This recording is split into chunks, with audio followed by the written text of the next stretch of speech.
Good day, welcome everyone! Have you had the best day at the fair? Yes! Me too. You know what I love about these end of the day shows? We've gotten rid of all the weak people. The strong have survived. I'm gonna put this under here to see if I can maybe stop the wind. No, so I'm gonna.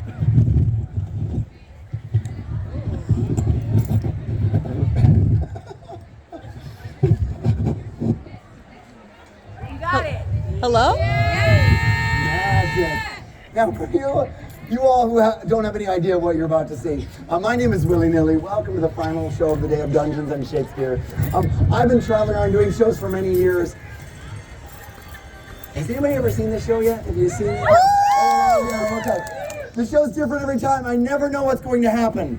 Because, here's a question for you. Do you have any gamers here today? Yeah!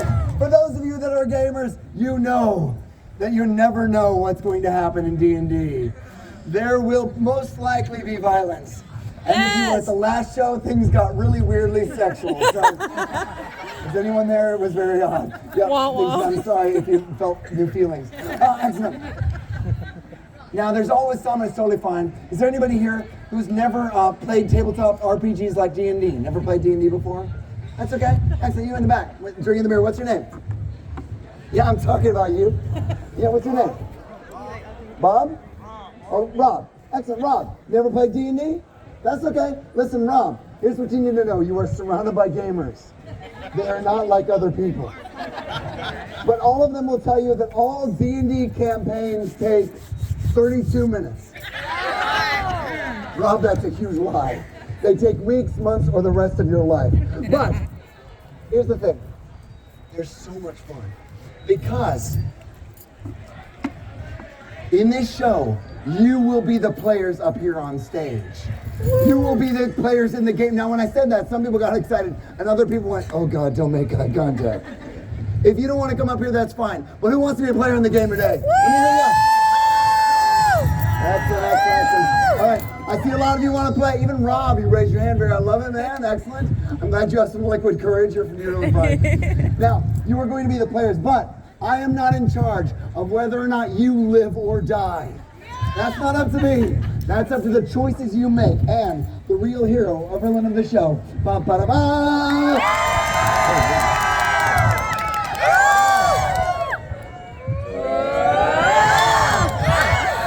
Excellent. So, this will determine what happens in the show. Now, Rob, I'm going to teach you how to play D&D real quick, okay? We're going to do some simple rules here. Basically, we all have certain stats. Charisma, dexterity, how fast you are, how strong you are, stuff like that. In real life and in the game. In the game, you have to roll for them. So, let's say you get a really good roll, and your dexterity is great. You can get fast, right? And you want to get out of there. You got like an 18 dex. That's great. That's a great dexterity. And you want to leave, I'll be like, roll anything higher than a 2 on this and you're out of there, right? Make it easy. But let's say you had a 3 dexterity, very bad. I would be like, roll an 18 or higher to get out of there. Does that make sense? Excellent. Now you're a nerd, Rob. Welcome.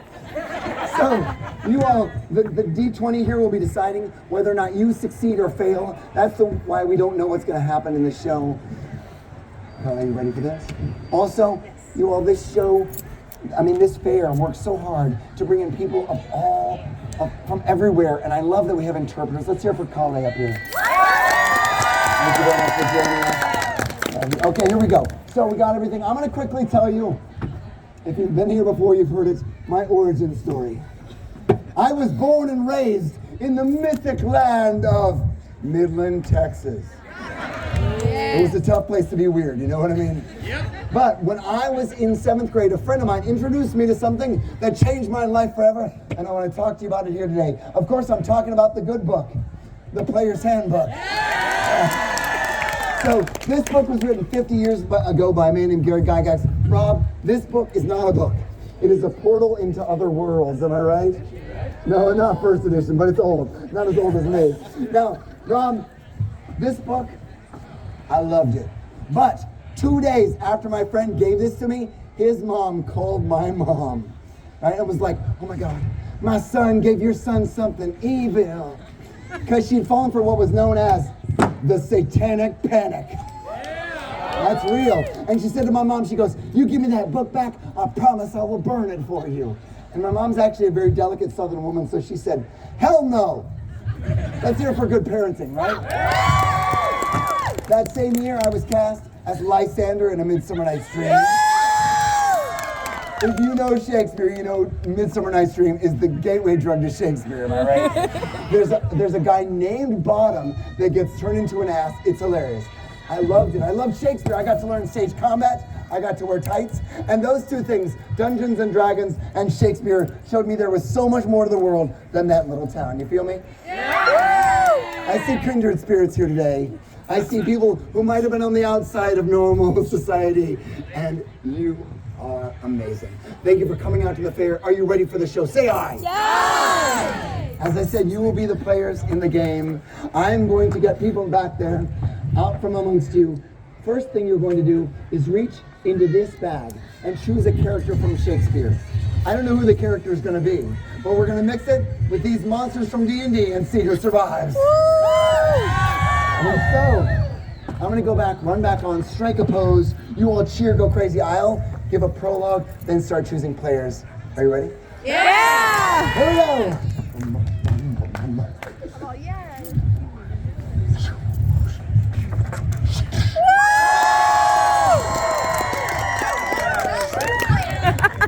Two households, both alike you're about to see.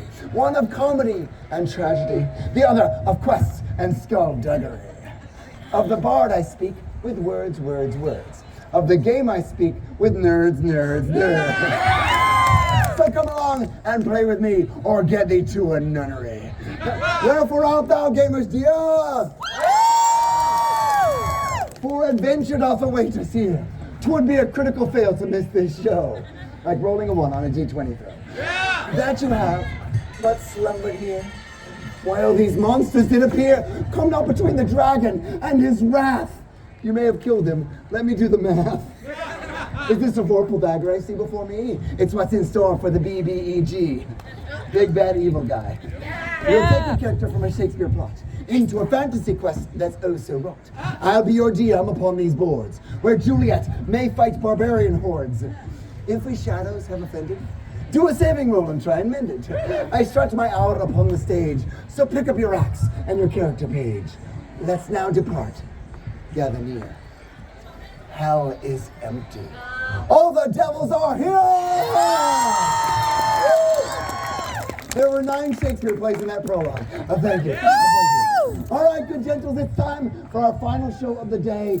I love you, twisted, wonderful people. I'm going to choose a main character here. I love all of you. I wish I could choose everyone. You're going to be monsters, I can tell. Excellent. Okay. Get up here. All right, excellent. What's your name? Alicia. Let's hear it for Alicia. Everyone, careful on the stairs. Alicia, welcome. Are you a drama nerd? Shakespeare, can you be loud? Of course. Let's hear you introduce yourself, Alicia. Hello, fellow gentles. Very nice. Now, Alicia, you reach in with your right hand, grab a character. I'm going to be using the gender pronoun Shakespeare originally assigned each character. Could be anyone, could be someone lovely, somebody horrible. Our main character. Oh, okay, this is going to be fun. There was a great king, but as he grew older, he was going to age out of the throne and die soon. He had 3 daughters. One of those daughters was kind and generous and loving.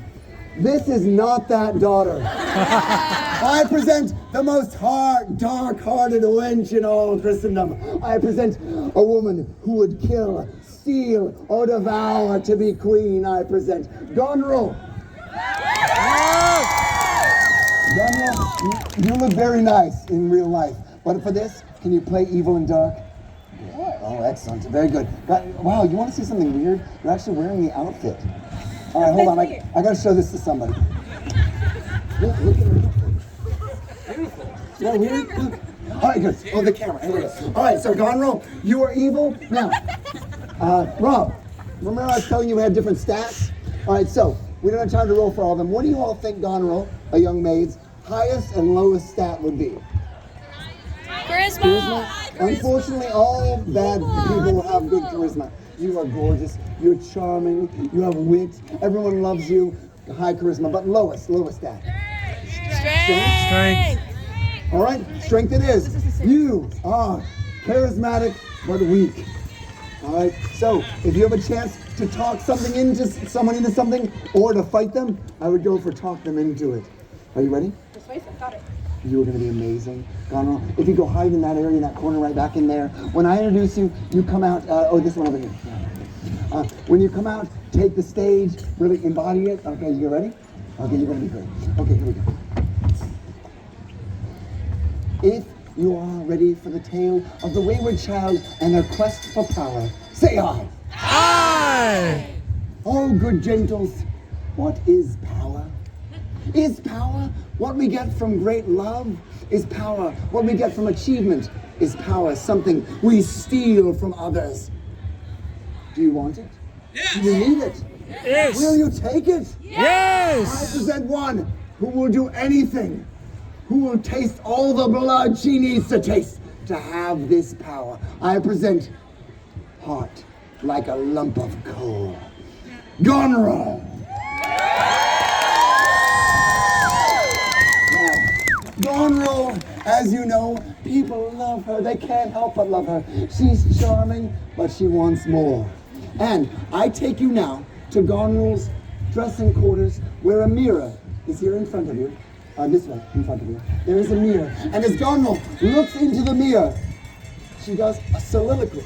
Now, a soliloquy is what people do when they tell the audience randomly how they feel and what they want. So we're about to hear Gonrel's soliloquy. Gonrel, loudly, what do you want? And what will you do to get it? You're asking the gods. And looking in the mirror, there you are. If it's power, maybe from love, but also maybe from riches, maybe from stealing a crown. But power indeed. And you now look at yourself. How do you feel about yourself in that mirror? Perfection. Gonrel has confidence, which we find very attractive. But we shall see if that confidence has fractures. And it really comes from insecurity, or if her belief in herself will lead her to that power she seeks. Now, in her bedroom, hiding behind the bed, is someone who had been looking for a place to escape. Are you all wonderful? I love all of you. Excellent. Rob, do you want to come up? All right, come on up here. Rob! All right, Rob, you've never played D&D. Have you ever been to the Renfaire before? You've been here? Well, welcome back. We're glad. And you are not a gamer, but today you're going to be playing a character. So here's the thing, Rob.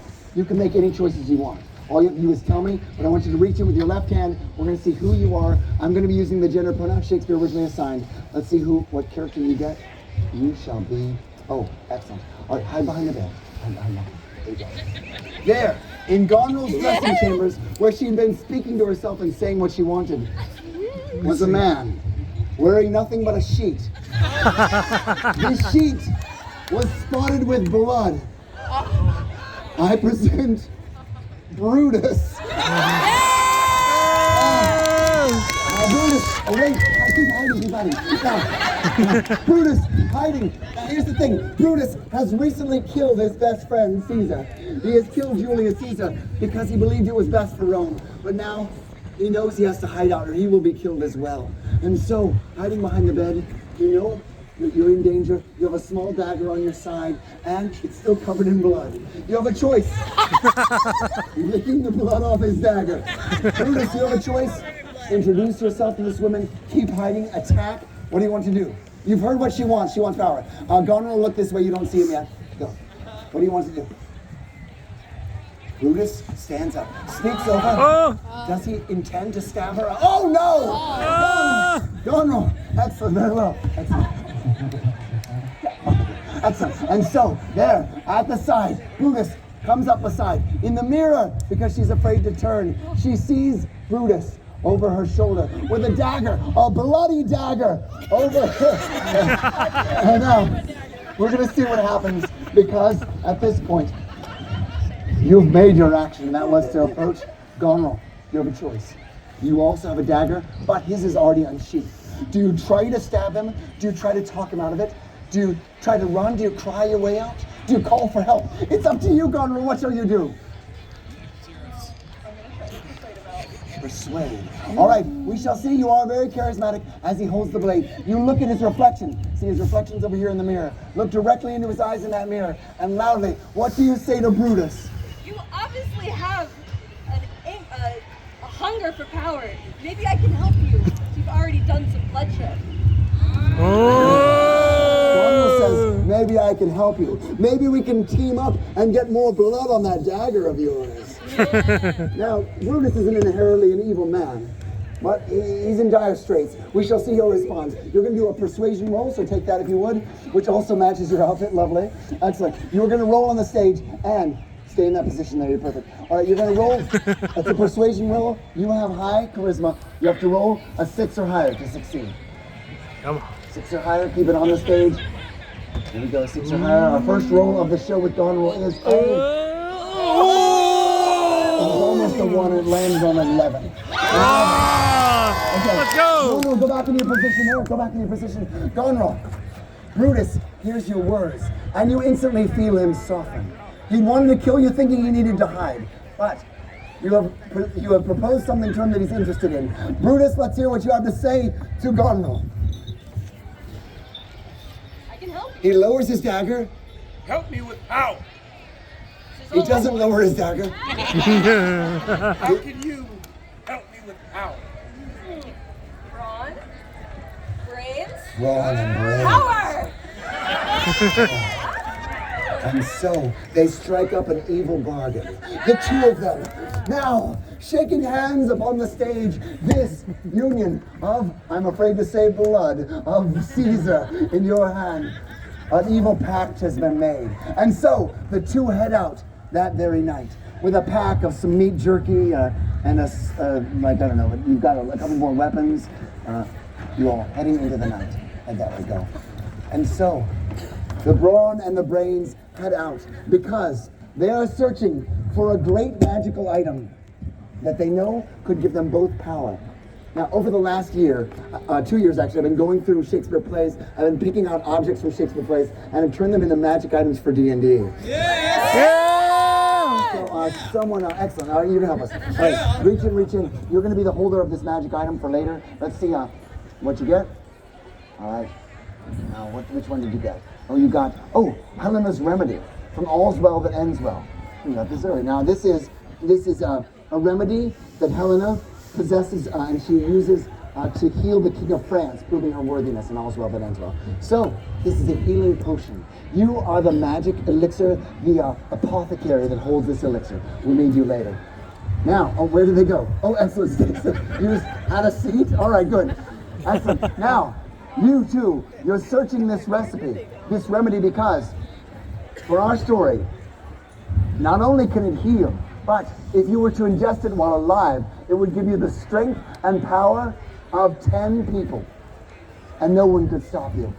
You can either use it to save a life or to raise you into the upper echelons of humanity. So, searching for that, they make their way out into the countryside. Soon in the night, they realize it's dark and cold. There is ahead of you a cabin. In this cabin, you see there are lights on, there's smoke coming out of the chimney. I ask you, Gonrel and Brutus, would you peek in the windows, knock on the door, kick the door in? What do you want to do? You're going to sneak and look in the windows? All right, perception roll for. All right, we'll give this to Brutus. Here we go. Hey. All right, Brutus. There we go. Roll right there in the street. Let's see, you have to get a 12 or higher to see in the frosted windows. 12 or higher, we have a... You see nothing at all. But you do hear movement inside. So now you're down to choose choices. Well, 3. Leave, knock on the door, or kick the door in. Gonrel was upset that Brutus could see nothing. Oh, has Gonrel decided to knock on the door? Yes. He is still covered in blood. We build a plot. I knock on the door. I blame you. And then we make They make an entire evil plot. Let me see if I get the plot. What is it? What's happening? We're gonna knock. I knock on the door. Yes, yes. He's still covered in blood. Right, he is covered in blood. I blame him. You blame him. Help me. And they've got to try to kill Brutus. Great, excellent. All right, good. This is perfect. What could go wrong? All right. Now, inside of this cabin, who's next? Who's next? Excellent. With the brown. Go, go, go. Well, thank you very much. Are those ducks? Thank you kindly. Thank you. All right, right this way. I'll play with the ducks later. Excellent. All right, you stay right there. You're going to be our first monster in the show, okay? All right, let's see who you can get. Reach in there. There's a bunch of cards. Now, for some reason, you are a Bargula. Now, a Bargula, I can never say this, Bargura is a giant gorilla-type creature. You are stuffed in there. Get big body, big body. Excellent. All right, now, someone else I need. Excellent. Yes, you. Right, come on. Excellent. All right, lay on the ground if you would. You. Yes, you. Because you, unfortunately, are injured badly. You're on the ground. This creature is over you menacing. And you are the most emo boy in all of Shakespeare. I present Hamlet, the Prince of Hamlet, you're on the ground. You are down. The Bargula is about to attack and crush you. Now, Bargula, you hear a rapping on the door. What do? You're huge. You're inside this cabin. Now, let me explain this creature to you real quick. This creature, if I can find the card anymore. Nope, it's gone. Excellent. Wait. Here we go. Here you go. So this is a creature. It is a blue skin, red fur, giant gorilla-looking creature. All right. Now this creature is somehow stuffed into a small cabin, leaning over Hamlet. And so, what do? You hear a rapping on the door? Attack Hamlet. All right, good. Excellent. All right, shouldn't be hard. He's on the ground. Excellent. 5 or higher to hit. Crit. Oh. Hamlet is unconscious. You're pounding Hamlet. Now, no one answers the door when you knock, but you hear something going on. In fact, you hear a cry before he goes unconscious. What do? You know what? You can leave if you want. It's up to you. I'm intrigued, but Gonro's intrigued and says to Brutus, "You go." by all means. I'll kick the door. And so Brutus kicks the door in, and we realize he's regimental under the toga. He kicks the door in. He gets up into the room. You see a giant gorilla standing here. Excellent. Come right over on here. Where's right. Now, Bargula, you are slamming onto Hamlet. Hamlet's barely holding on for life. Now, he hears the door come in. You hear the door. What do you want to do? It's your go. You did surprise him. Slay the beast. Slay the beast. All right.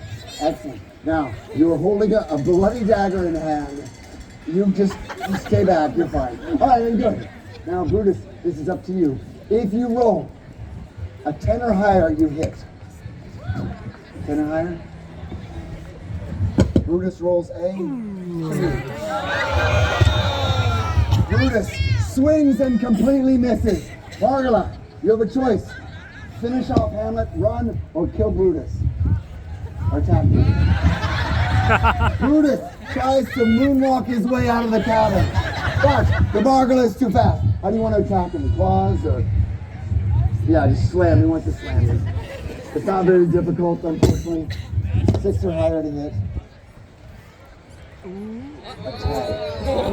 You are slammed onto the ground. Down goes Brutus. The Bargula makes a horrible cry. Yeah. Body's around. Gonro, here's the thing. You don't even know that guy. You barely know him. You could take off, and no one will be the wiser. Or you can come in and try to do something. What do you want? I want to look to see if said item is in the room without. You want to try to stealth sneak your way in while the giant gorilla creature is smashing on 2 men. Gonro comes in. Stealth roll. I'm going to say you're pretty stealthy. You're used to sneaking around the castle. All you have to do is roll a 5 or higher. Good luck.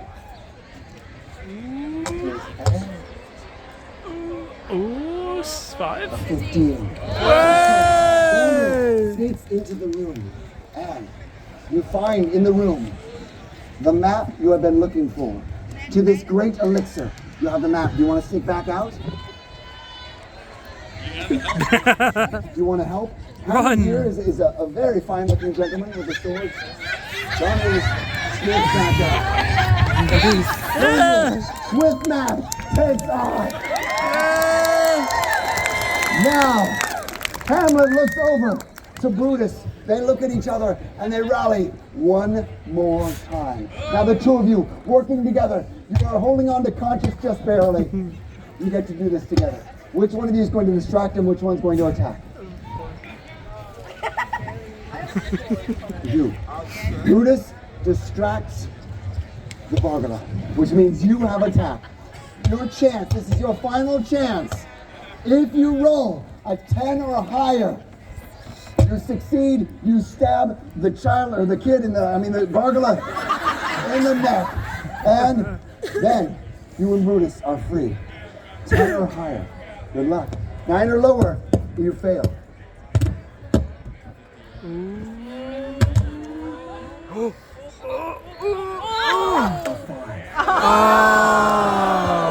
Hamlet, if you are not distracted, tries to swing, and the Bargala pummels Hamlet into dust, into pulp on the stage.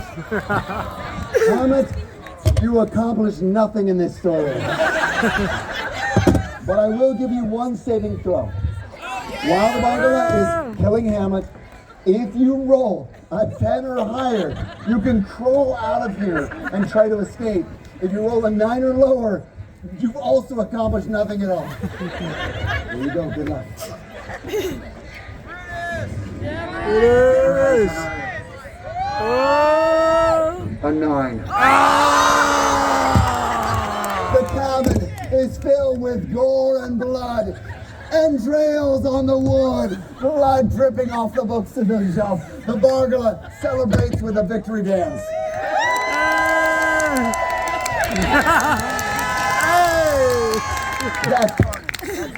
I'm sorry you kids had to witness that. Good, excellent. You all dead, back against the wall. You're not dead, somebody have a seat over there. Sorry, Brutus, you were awful. All right, sit down. You tried. Leaning against the wall. Yeah, we're gonna use you again, probably. Now, as we know, as we said earlier, Goneril doesn't care at all.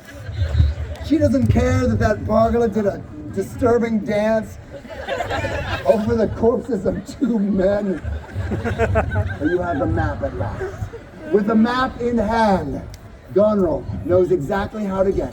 I want to ask you, is the elixir being held by the elven, the high elves, or the Goblin King? The Goblin King. I take you now to the Goblin King. Get up there on the stage. Talk about your elixir. Talk about how much power you have. I present the Goblin King, good gentles. I have a feeling this guy's going to go for it. Let me tell you about this elixir. You were afraid. I was frightening. I gaslighted you into thinking that I was all of the power that you imbued upon me, and my tights were awesome and my package was delivered. This is going, but I love it. How much more you want from this? And so, the Goblin King, bolstering himself up there with this. He doesn't need to talk, this guy has it. The Goblin King, with great power, stands. How long do I have? Excellent. Oh, good, all right. And so, the Goblin King has hired one of the worst creatures known to man, the boss. The final creature of our tale. I'm going to choose a few of you in pink with the mask. You, come on, with the red hat. Come on, excellent. All of you, excellent. With the mask, with the thing. There's 2 masks. Oh, you with the enthusiastic mask. Come on. All right, the 4 we got 5. Rock, paper, scissors for it. All right, so we got the 4 of you. You're going to be our final beast. You're going to reach in, choose the final creature. You're going to be the boss. All right. There we go. The final creature is. Oh, excellent. All right, come on now. This is perfect for the Goblin Lord. The 4 of you, would you please get down on your knees here? We're going to do something, if you can. You all are what's called gibbering mouthers. Now, a gibbering mouther is a horrific creature that looks like a picked scab. It's all wounds and eyeballs and teeth. That is what a gibbering mouther is. And now, make horrible noises. Your little alarms. Good. Go frighten people all the way to the back of the audience. And so, go. Get into it. No, frighten people. Come on. The gibbering mouther is silent for a moment. All right, wave your arms. Let's hear some noises. The gibbering mouther, all it wants to do is eat with its plenitude of mouths. Now, you belong to the Goblin King. But the Goblin King, as you know, holds Helena's remedy, the elixir of power. Where's Gonrel? Gonrel? Gonrel. Gonrel, this is your chance. You have two choices. Sneak in and try to steal it, or you've got to face everyone. To do that, you can either kill them or charm them. What do you choose? I want to charm him. You want to charm the Goblin King? God, me too, right? Yeah, that's the matter. You want to charm him, so very nice. Now, so here's how it works. If you roll highest, you will charm the Goblin King. He will raise his biceps in the air, and the gibbering mouthers will dance around you in peace.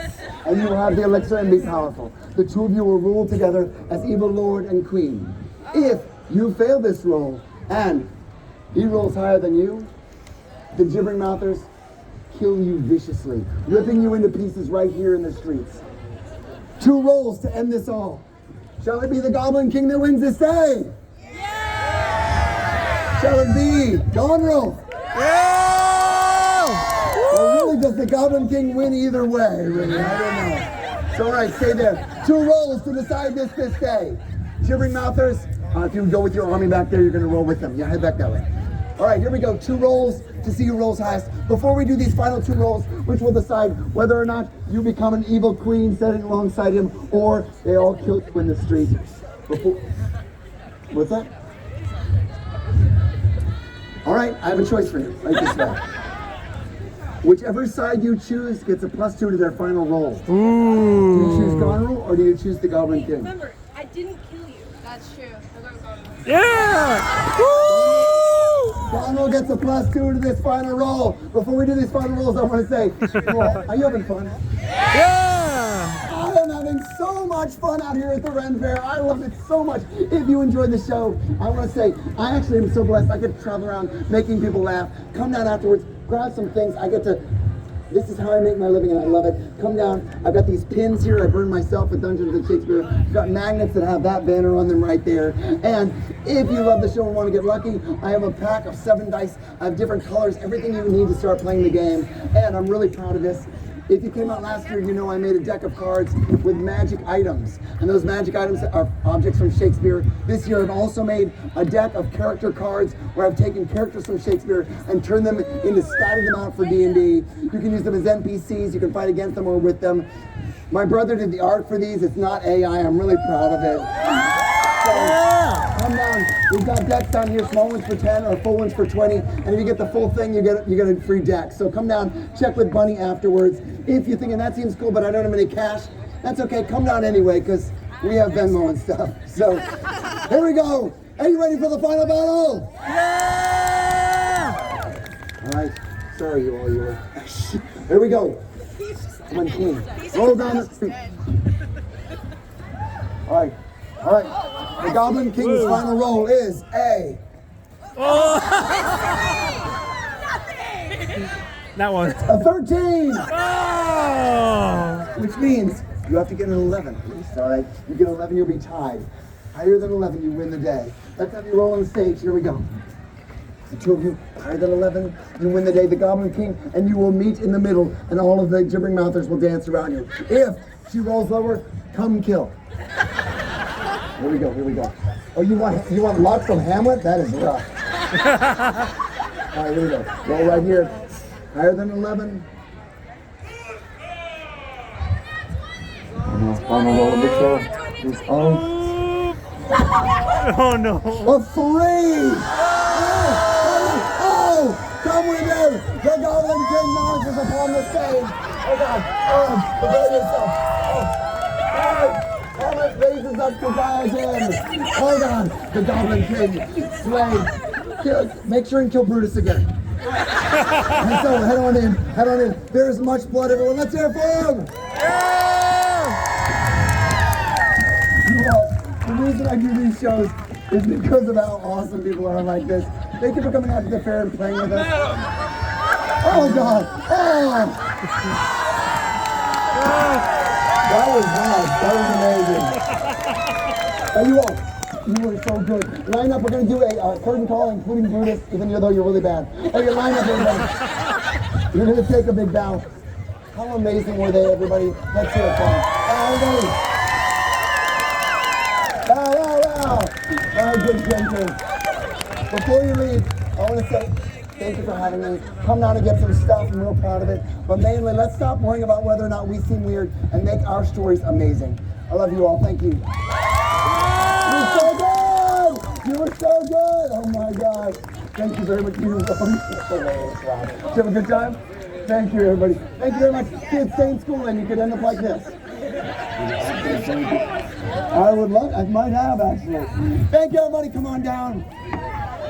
Yes, I went to Adams. You go to that school? Yeah! I went out to your school. Thank you very much for coming out. You all have a wondrous day at the fair. Thanks for coming out. Come grab some stuff or just say